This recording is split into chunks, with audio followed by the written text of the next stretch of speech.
Assalamualaikum warahmatullahi wabarakatuh. Perkenalkan, nama saya Devita Ayu Ramadhani, nomor absen 7 dari kelas 12 MIPA 5. Kali ini saya akan melakukan praktikum uji daya hantar listrik untuk memenuhi ujian praktik kelas 12 tahun ajaran 2020-2021.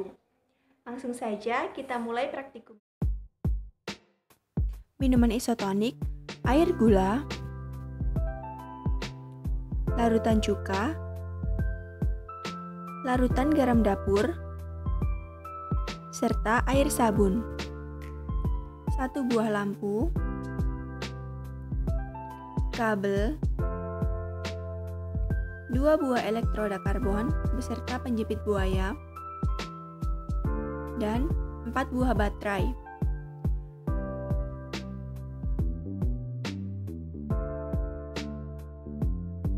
Langkah pertama, rangkai lampu, kabel, 2 buah elektroda karbon beserta penjepit buaya, dan 4 buah baterai membentuk suatu rangkaian listrik yang dapat menyalakan bola lampu.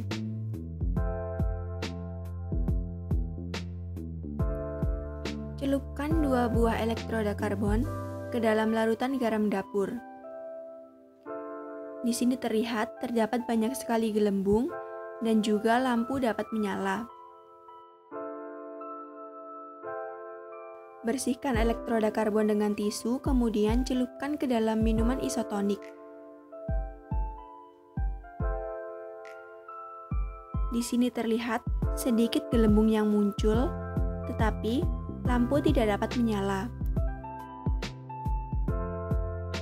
Bersihkan elektroda karbon dengan tisu, kemudian celupkan ke dalam larutan cuka. Di sini tidak nampak adanya gelembung, serta lampu tidak menyala.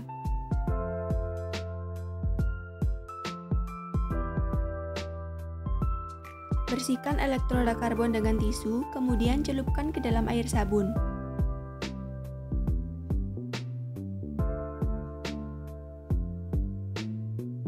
Di sini terlihat ada sedikit gelembung yang muncul, tetapi lampu tidak dapat menyala. Bersihkan elektroda karbon dengan tisu, kemudian celupkan ke dalam air gula. Di sini tidak nampak adanya gelembung dan juga lampu tidak dapat menyala.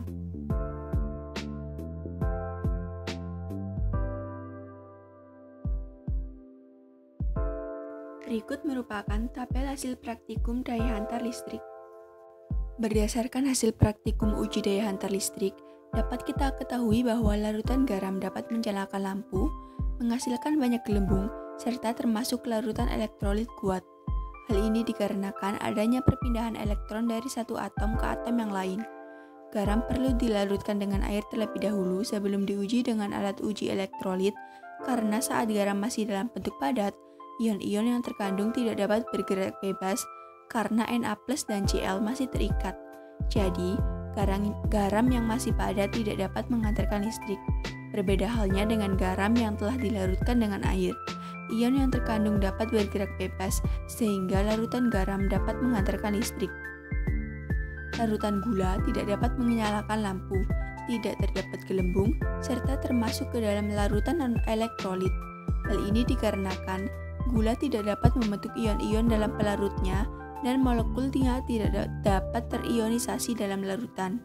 Larutan cuka tidak dapat menyalakan lampu, tidak terdapat gelembung, serta termasuk larutan elektrolit lemah.